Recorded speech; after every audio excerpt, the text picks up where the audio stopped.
All right, good day everyone. So you've seen the video about TED Ed on stage fright. Now we'll talk about managing speech anxiety. This comes from A Pocket Guide to Public Speaking, which is the source of this discussion. Now let's start. Even experienced speakers feel nervous before giving a speech. According to a study, 75% of students taking up public speaking look at the course with anxiety, and I'm sure we've all been there. So here are the thoughts that you need to remember. Nervousness boosts performance. The trick is to channel that nervousness and make it work for you instead of against you.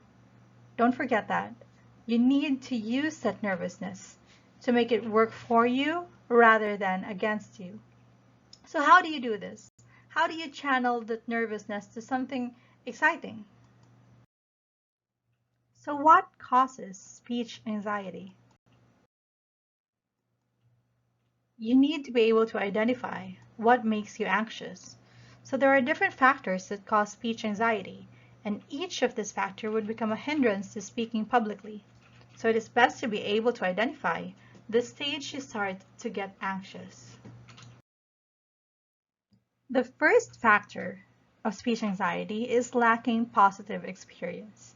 An unpleasant experience or memory of speaking in front of an audience may have triggered that fear and became a factor in doing more speeches in the future. This means that you were afraid of something. There was a moment in your life where you were standing in front of an audience and you probably forgot about something or you messed up, and that moment stayed with you. And that's an unpleasant experience when it comes to making speeches, thus giving you that negativity immediately at the offset. Another one is feeling inferior. Some individuals who are new to speaking in public start feeling conscious about themselves. If you've been in this situation, you've noticed that the moment that you stand in front of an audience, you start being hypersensitive. And by hypersensitive, I mean you start being conscious of what you're wearing, if you have, I don't know, a wardrobe malfunction, if you have something in your teeth, and all of that. And the moment that you start to feel conscious, you become a little bit inferior. And you become conscious of the audience and what the audience will think about you. So it could be physical, it could be emotional or mental. Sometimes there are people who actually suffer with mental block, and I'm not sure if you've been there, but there are a lot of individuals who have suffered mental block during the time that they are standing in front of the audience. And because of this consciousness, the feeling of inferiority comes in, which is exactly my point. You start being inferior and afraid of facing the audience. And the last one is focusing on the audience. Audience behavior can affect the speaker. Common behavior would be avoiding eye contact, talking to the person beside them, getting distracted with other things, and the like. And with this, the speaker would then start to be more sensitive and think that there must be something wrong. And I'm sure we've all been there. When we look at the audience and we see that they don't seem to be interested in what we're talking about. And if we actually notice that, and then we start to feel, again, conscious about it. And that's when we start making mistakes. Because instead of focusing on the speech that you memorized and the ideas that you want to share, you're focusing on the external factors, such as the audience. So when does anxiety occur when making a speech? Again, when you are making a speech, you don't just talk about anxiety during that situation when you are already performing, but anxiety occurs even at the very start. So we'll talk about that in our next slides. It's very important for you to be able to pinpoint the onset of nervousness. Speakers become anxious in any time during the speech making process. We have the pre-preparation anxiety. This is the first type of anxiety. It's the earliest stage, when the speaker is informed that he or she will be making a speech. This is when reluctance and fear sets in, and the speaker tends to forget the importance or the important information needed to make the speech. So if you've had that moment, where the instructor or somebody will tell you, you are the one who should be speaking in front of the audience, that fear sets in immediately. We call that the pre-preparation anxiety. We have the preparation anxiety. This is the second stage when making a speech. All aware, there are some speakers who tend to have preparation anxiety. This type occurs when there is an overwhelming amount of planning and activities to do at a limited time. So sometimes some people call it burnout. You know, when you're making a speech, you're not happy with what you're doing, you're not happy with the output, you feel as if the speech that you're making is mediocre. When you are memorizing and there is a paragraph that you can't remember, that frustration will sometimes lead to anxiety because, of course, you have a lot of things to do at a limited amount of time. So yes, that is called the preparation anxiety. The third one is pre-performance anxiety. This occurs during the speech rehearsal process. So during this time, the reality of what's to happen sets in. The speaker tends to notice small issues in the speech, in their action, in their tone and pronunciation, thus causing anxiety to take over. So even before you are performing, when you are rehearsing days before, when you've actually made your speech, you've memorized your speech, and all of that, you start feeling anxious because you feel like you're not doing enough. And the last part is performance anxiety. Of course, we've all been there. This is the most difficult moment. It's when anxiety sets in during the performance period. Even the most professional speakers experience that sense of nervousness the moment they utter their first words and phrases. Have you tried that? The moment that you stand before the audience, even if you feel like, you know, a couple of days ago, the day before, you're very confident, you have your works, but the moment that you stand in front of the audience, you look at their faces, you hear your voice, you hear the first words from your speech, and then you start being uber conscious. That is called performance anxiety. And it's one of the most challenging forms of anxiety that you need to really work on. So the question now, the million-dollar question, how do we get over speech anxiety? So there are different strategies for confidence. Again, it's best to develop confidence. So if there are different factors of anxiety, there are also strategies to combat them. It's up to the speakers to find which ones would suit them. The first step is to prepare and practice. One issue for speakers is a lack of preparedness. Preparing for a speech the moment you are assigned to make one is a surefire way to lessen the anxiety. So whenever you hear somebody or says, someone assigns you to do a speech, instead of procrastinating, which I know that most of us would actually do, and wait for the very last time or the very last minute to actually do all of these things, it's best to start as early as the moment that you receive that announcement, that assignment. Do your research and practice. The next step is to modify thoughts and attitudes. Having negative thoughts increase anxiety. Sometimes thoughts get in the way of preparing and making the speech. So when it occurs, it's best to change one's outlook. Now, it's going to be a challenge for most of us, especially for people who are so used to thinking negatively, who are so pessimistic. They are negative thinkers. What if I did this? What if I messed up? What if I do that? And the moment that you start thinking that is when anxiety occurs. So try to avoid that. Instead, think of something that is positive. How do you do this? Here are some thoughts. I want you to regard the activity as valuable or worthwhile and challenging. Remember the importance of public speaking. So again, we've had the discussion already. What is the importance of public speaking? How does it help you personally, socially, and professionally? And of course, think positively. Always remember, it is an opportunity and not a threat for me to grow. So put that in your mind.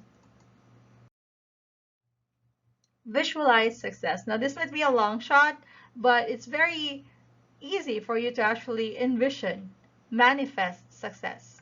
So visualization is a highly effective way to reduce nervousness. You can start by picturing out positive scenarios and reactions that will occur on that day. Any thoughts that would reinforce positivity. There's nothing wrong, because you know what, there are so many individuals who do not want to visualize success. They are afraid that they might jinx it. It might bring bad luck to actually be so confident in yourself. But you know what? There's no fault in that. And the last one is activate the relaxation response. You will notice physical changes that will happen in your body when you are making and performing your speech. These changes can range from rapid breathing, increased heart rate, and dry mouth, to name a few. Now, what happens if this occurs? Of course, when anxiety happens, there are a lot of physical changes in your body, so you need to be able to understand how to go against these signs of anxiety. You need to know how to do and how to relax or to do the relaxation response. So we talked about the relaxation response. What are these techniques to help us relax ourselves? Learning how to relax can be very beneficial against speech anxiety. There are different ways to achieve that relaxation, and we'll talk about the process or the different ways to actually be able to help you relax during making the speech and even performing your speech. So the first one is to meditate. Now, I know that not a lot of students would have time to meditate, but trust me that meditation is very important. It has always been an effective way to achieve peace and calmness. And here's what you need to do. You can follow these steps. So you sit in a quiet and comfortable place. You don't really need to do the position that this lady in the video is doing. You may choose whatever sitting position you want. Just be comfortable. You need to relax the muscles in your body. So it starts from the neck, the shoulders, down to the arms and the legs. And then you find a word or phrase you're comfortable repeating. It could be in English, it could be in Visayan or whatever language you're comfortable using. And repeat that. For example, this one. You are great. You are great. You are great.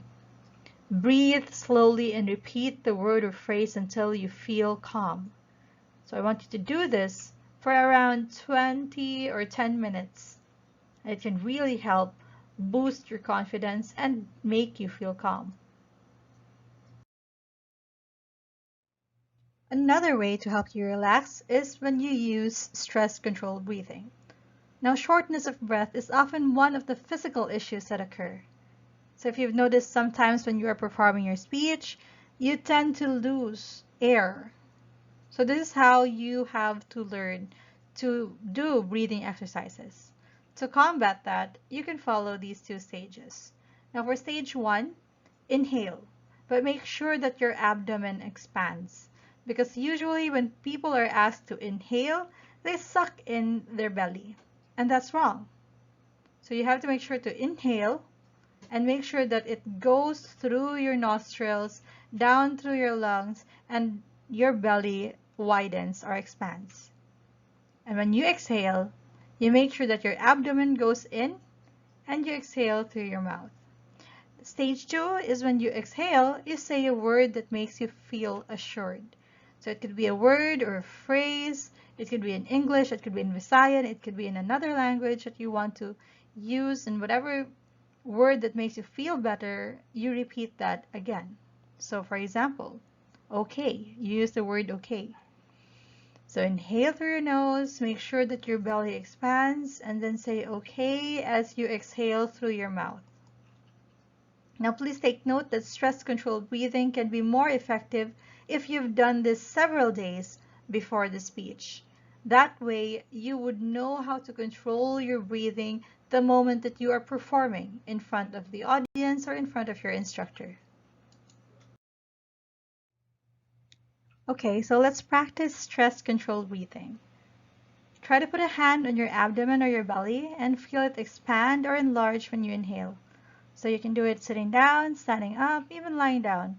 So try putting your hand on your belly, inhale through your nose, and feel. Make sure that your abdomen expands or widens or enlarges.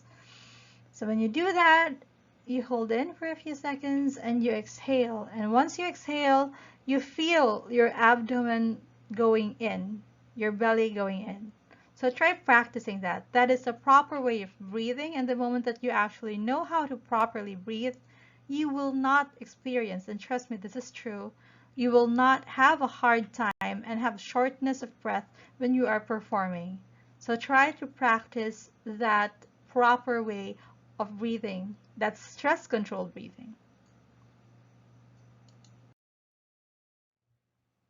Another way to activate that relaxation response or for you to be able to relax is actually pretty ironic. You need to get physical. You need to stretch. Believe it or not, stretching can actually help with the free speech jitters. Try doing 30 minutes to 1 hour of just, simple stretching. Check different yoga poses and pair it with deep breathing until you let go of all the negative energy. A word of advice though, or just a disclaimer, if you are not a very physically active individual, don't push yourself because there are some yoga poses that are very challenging and I don't want you to injure your back or any other limbs that you have. Again, that would be dangerous. So try to look for simple yoga poses that you can actually achieve and do, and try to do that. And the last one for relaxation response is to move while speaking. This can verily help you during performance or during the performance process or when you are performing this speech already. So moving around will not only help you loosen up, it will also give your audience a more natural performance. Try moving your hands and arms. And in some cases, when speakers are allowed to be more casual, they take advantage of the space and walk around. If you've noticed, there are news reporters who are sitting there, but even if they are seated there, they're not just stiff. They move their head, they move their shoulders sometimes, and they move their hands. There are hosts in formal events who will stand behind a podium and still do the same. And in a more casual event, or stand-up comedians and talk show hosts, they walk around. They use the space that's provided for them. So not only will this make it look more natural, it gets your blood flow going and it makes you feel more comfortable. It distracts you. You're not just standing in front of everyone like a robot, reciting your speech, but you actually feel like you're just talking to them in a more casual manner, which will again help the audience as well to feel at ease if you are at ease. After the relaxation technique and the response, I want you to be open to feedback. After performing the speech, you need to be open for feedback. Feedback allows you to do better for the next speech that you'll make. Although you can evaluate your performance on your own, having an outside opinion can be very helpful. Because of course, having one speech done doesn't mean it's the end of your public speaking journey. Someday in the future, as I've said, you might be required to talk again in front of a group or in front of an audience. So not only will you be able to evaluate yourself, but you can actually hear what the audience is hearing and what the audience is seeing. So that's feedback, whether good or bad. For good feedback, you know and you will understand your strengths. And for constructive feedback, if the people who are listening will tell you, you should have, spoken not really that fast, or you speak too slow, or your volume is not that loud. So you know where to focus on. So the next time that you will be making a speech, you will know what to focus on and how to grow from it. And that ends our discussion. Now for the graded activity. Just to give you a clue, it's connected to our discussion. And I'm sure you have an inkling about it, so here goes. You are tasked to make a vlog. Yes, a short video, say about 1 to 2 minutes of you answering one, yes, just one of the following questions. So I'll be giving you questions down there, and I would want you to actually perform and give me a vlog that's really short of your personal answers to the following subjective questions. The first question is, what do you fear the most in life? Explain. So we all have different fears. We all have things that we are afraid of. Now I want you to share to me and to everyone who wants to watch your video what you are most afraid of in your life, and give a brief explanation. Next one. What is the biggest advice you received that changed your life? And how did it change your life? So you can talk about the person that gave you the advice and how is that person related to you, and what advice did they give you that you have been living by that really changed your life. Another one, if you were to relive a day in your life, which day would that be and why? So right now we've had so many days in the past. We've had so many beautiful days that we would want to relive. You know, the best day where the moment that you start waking up on that day up to the very end of that day, nothing was wrong. And it was one of the best moments that you want to relive. Or probably something that's really tragic or something that you regretted that you want to relive again and probably do something about it. So again, that's the question there. Another one, if you had a ticket to travel to any place, no control whatsoever, any place in the world, which place would it be and why? And the last one, if you could be someone else for a day, who would it be? We've all had an idol. We've all had a person that we look up to. If you could be that person with no consequences, who would that person be and why? So I'll be giving you more of the details, vlog details such as criteria, rules and guidelines, a deadline of course, and the instructions in our Facebook group. So there will be a sheet attachment for that for you to be able to base your performance and for you to actually know how much your grades will be. Okay, that ends the discussion. I will be waiting for your performances and your videos. God bless us all and good luck.